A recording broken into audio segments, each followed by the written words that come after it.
Trump discussion social మీడియాలో రచ్చరచ్చగా జరుగుతుంది ఏంటి అంటే, మైకేల్ సావేజ్ అని ఒక రేడియో పాడ్‌కాస్ట్‌లో బర్త్ రైట్ సిటిజన్‌షిప్ గురించి జరుగుతున్నటువంటి డిస్కషన్‌ని ట్యాగ్ చేస్తూ, ఈయన ఒక వీడియో సోషల్ మీడియాలో పెట్టారు. దాంట్లో ఇట్లా భారతీయుల గురించి మాట్లాడారు. వాళ్ళు హెల్ హోల్ అన్నాడని, లేపోతే వాళ్ళొచ్చేసి కరెక్ట్‌గా నైన్త్ మంత్‌లో వస్తారు. ఇక్కడ ఏది మన డెలివరీ చేసుకుంటారు. ఆ పిల్లోడు మళ్ళీ ఇంకొక 21 ఇయర్స్ అయిన తర్వాత మళ్ళీ ఫ్యామిలీలందరిని స్పాన్సర్ చేస్తారు. జనరల్‌గా ఏంటంటే ఇప్పుడు మొదటి నుంచి గూడా వీళ్ళ వాదన గూడా ఏంటంటే అదే. ఇప్పుడు ఒక ఎవరో ఒక లేడీ వచ్చి డెలివరీ బర్త్ జన్మనిచ్చిన తర్వాత ఇగ ఆ పిల్లోడు ఇగ అట్లనే ఉండిపోతారు గదా! పాస్‌పోర్ట్ వస్తది గాబట్టి ఆ పిల్లోడు, పిల్లో ఎవరైతే వాటెవర్ ఇట్ ఈస్ ఆ బేబీ ఉండిపోతారో, ఆ బేబీతో పాటు ఇగ వీళ్ళే కంపెనీ కింద మదర్ ఉండిపోతున్నారు.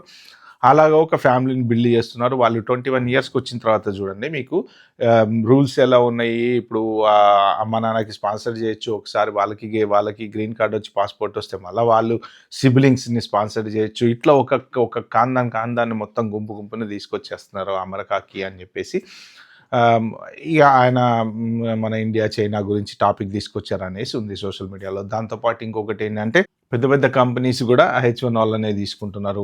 వాళ్ళే రిక్రూట్ చేసుకుంటున్నారు. అంటే బయట లోకల్ అమెరికన్ ఎవరైతే ఉంటాడో ఆ అమెరికన్‌కి జాబ్ రావట్లేదు. మెయిన్ మా టార్గెటే అమెరికన్‌కి జాబ్ రావటం అని జెప్పేసి దీని మీద ఇగ ఆల్రెడీ H1బీ గురించి అయితే రచ్చరచ్చగా డిస్కషన్ అయితే జరుగుతుంది. కాకపోతే ఇప్పుడు ఈయన ట్రంప్ గారు మాట్లాడిందేంటంటే కొంచెం ఈ అగ్నిలో అజ్జం పోసినట్టు ఏందంటే ఇప్పుడు జనరల్‌గా ఒక కంట్రీకి ప్రెసిడెంట్ కాబట్టి ఆయన మాట్లాడినప్పుడు ఎలా ఉంటదంటే కంపెనీస్ కూడా కొంత ఇగ సీరియస్‌గా తీసుకోవాల్సొస్తది. నెక్స్ట్ టైమ్ H1 వాళ్ళని రిక్రూట్ చేసుకోవాలన్న ఆల్రెడీ H1 రిక్రూట్‌మెంట్ తగ్గింది అని చెప్పి సోషల్ మీడియాలో విపరీతమైన న్యూస్ ఉంది. మరి అది ఎంతవరకు కరెక్టో తెలియదు గానీ, బట్ స్టిల్ ఇంకా చేసేవాళ్ళు జాబులు చేస్తూనే ఉన్నారు. దానికైతే ప్రాబ్లమ్ లేదు. ఎందుకంటే ఓవర్ నైట్ ఉన్నట్టుండి కంపెనీసు అందరిని తీసేసి అందరూ అమెరికన్ సిటిజన్స్ పెట్టుకోవడం అయితే ఇంపాసిబుల్ కదా!